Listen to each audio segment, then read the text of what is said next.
We all, when we look at failure, we hesitate because we entertain the fact, well, I could fail, I could come up short here. And a lot of times, we miss the opportunity because the failure or the possibility of it seems to be bigger than the opportunity.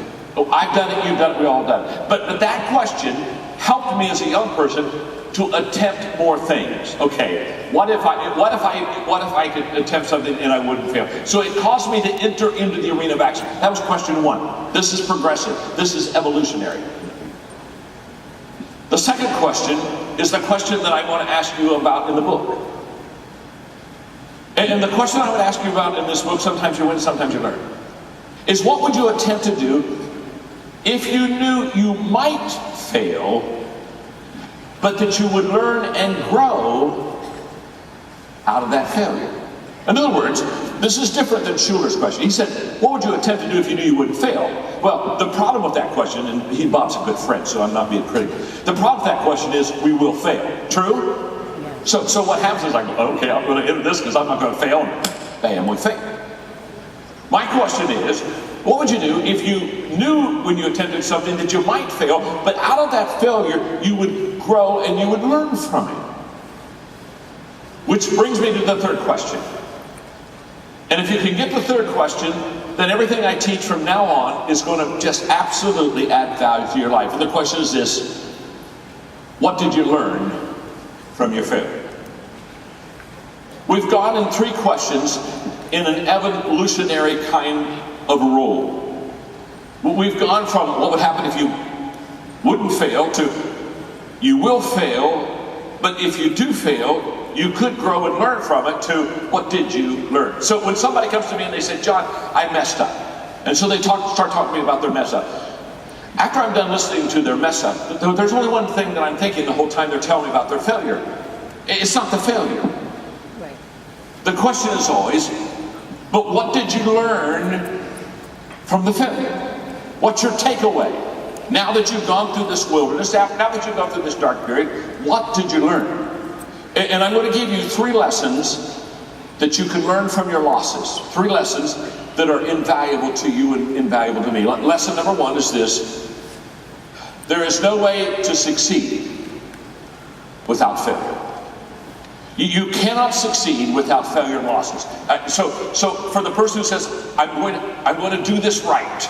I love people who say, wow, I'm going to start something and I'm going to start it right. And whenever they say they're going to start it right, I say, and what do you assume will happen if you start it right? Well, if you start this right and you build this on a good foundation, you're assuming something wrong. You're assuming if you start it right, it'll all be right.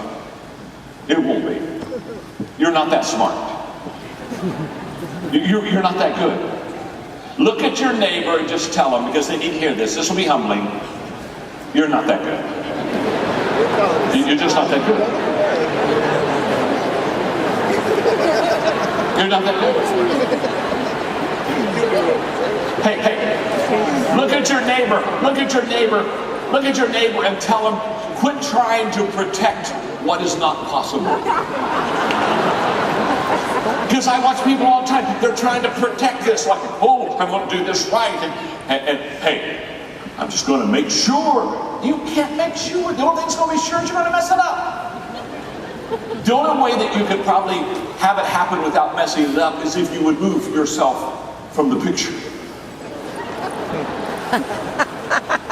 Think on that one. So I'm at the dinner last night. I'm at the dinner and I'm sitting beside Chris, and Chris said to me, I wrote it down here. No, I put it right here. Chris put in the notes right here. You're in my notes.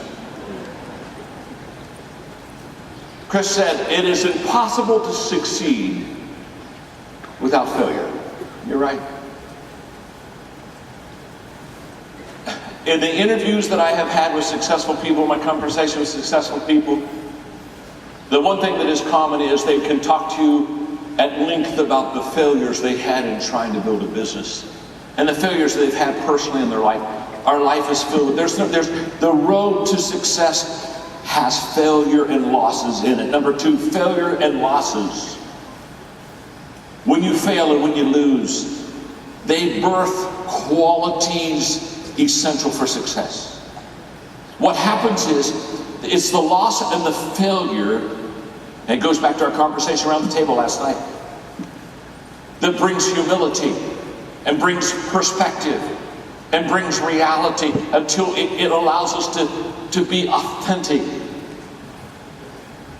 And number 3 is developing those qualities plus learning from those losses will help us to be successful. Here's what happens. Okay. Here's the problem with failure. The problem with failure is it causes us to get emotionally stuck. That's what happens. When people fail, they freeze. They don't know what to do. They're fearful. Failure and fear. When a person fails, fear just comes alongside of it, and fear causes mental, emotional gridlock. I see it happen all the time.